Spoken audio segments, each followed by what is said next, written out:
Spicy Toast Gaming here. Thank you for tuning in to another video.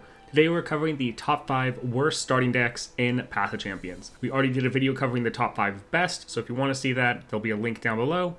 If you enjoy the video, like and subscribe, and let's get into it. Up first, we have Bard. If we take a look at his star powers, the important one here, when you summon an ally with buff stats, granted 2 random keywords. So you always want to be playing cards with buff stats. But if we take a look at his starting deck, 3 of his cards, Esmus, Stone Stackers, and Starlight Stag, none of these have buff stats. Quite often what happens is you might just have these cards in your hand and you feel like you can't play them because you're losing out on those 2 keywords, but often you don't have a choice. So that feels really bad. And then the fact that both of his spells are 5 and 6 cost. Double Time Watch is one of the last upgrades you get. And also Double Time Watch often won't help you. It'd be better just to have a flat cost reduction to just reduce the overall mana. Overall, not the best designed deck. Next up, we have Kane.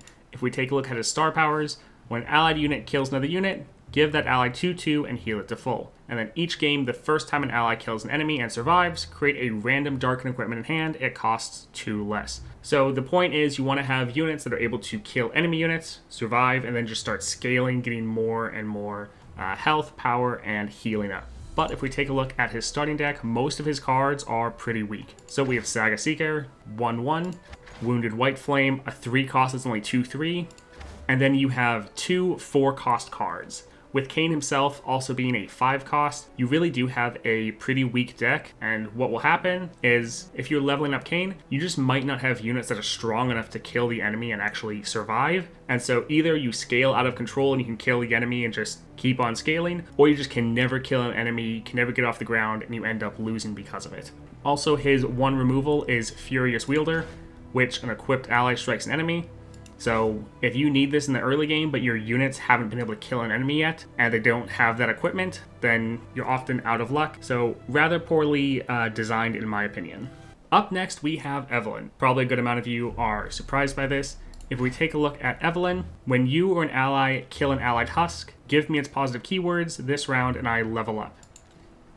And then round end, summon a random husk. If fewer than 6 allies have died this game, transform me back into Evelynn. So she's able to go down to her unleveled version so she can level back up. But that can only happen if less than 6 allies have died. Taking a look at her star powers, the important one here, when you level up an allied champion, grant allies everywhere 2/2. So you're wanting to level Evelynn up as many times as possible. But in the starting deck, we have Warden's Prey. You almost never want to play this because Shadow Totem, so you're summoning another unit that's guaranteed going to die. Crawling Viper Worm, strike an ally or your Nexus, and then even Phantom Prankster. All of these are benefiting or killing your own units, which really is not good for Evelynn because you only want Evelynn to be the one killing your own units, leveling up from those husks, and leveling up as many times as possible. So there's a bit of anti-synergy built into her deck, which really can be an issue. Next up, we have Ornn. I'm sure no one is surprised about this. If we take a look at his star powers, the important one here for his deck, the first time you play an ally or equipment that costs 4 or more mana, manifest an equipment that reduces its cost by 2. If we take a look at his starting deck, the only cards that he has that are 4 or more is Combat Cook, Bone Club, or Ornn himself. Combat Cook, this is also generating you a weapon through Improvise. And then Bone Club is also an equipment itself. So with star powers, the first time you play an ally equipment that costs 4 or more mana, you make an equipment. But by the time you already play one of those cards that costs 4 or more, you already have a piece of equipment. So there's really an issue where you're not having any equipment in the early game, so really poorly designed. Also, some of your cards, like the Warding Stones, normally you're never going to be able to play this. It's too low tempo of a play. So essentially this is just a dead card that almost never comes in handy. Also, you have no removal or no way to save your own units, no spells or anything to take out enemy targets, and nothing to be able to help your own cards. So that really limits your versatility as Ornn, and in general, it's just not that well designed of a deck. Finally, the worst designed deck in the game, in my opinion, I'm sure you all knew this was coming, we have Nasus. So Nasus himself, I have 1/1 for each unit you've slain this game. You're trying to benefit from that slay mechanic. Take a look at his star powers. Round end grants your strongest ally 2/2 for each unit you've slain this round. So again, that slay mechanic.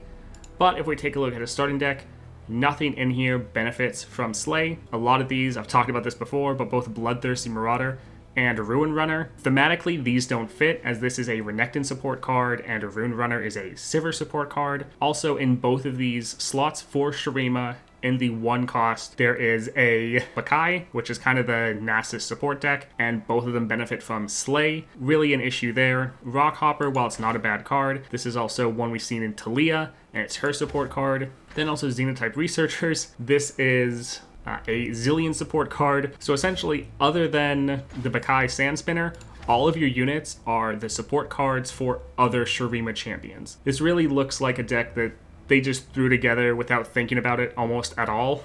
Really the worst designed deck in the game, probably by far. I know they're probably not going to change it because they've never changed any of the decks before, but I really do wish that they would change this around to actually theme better towards Nasus. That is the top 5 worst starting decks in Path of Champions. Now, this is obviously my personal opinion. Definitely comment down below if you agree or disagree, if you think there's anyone else that has a worse deck. Also, I do want to say that while these are the worst starting decks, every single champion in the game is strong enough to clear all the content. All of these champions on the list, I've personally defeated Aurelion Sol with. Even though they do have rough starting decks, they still work fine as a champion, and this shouldn't completely discourage you from playing these champions. If you enjoyed the video, like and subscribe, and I hope you all have a great day.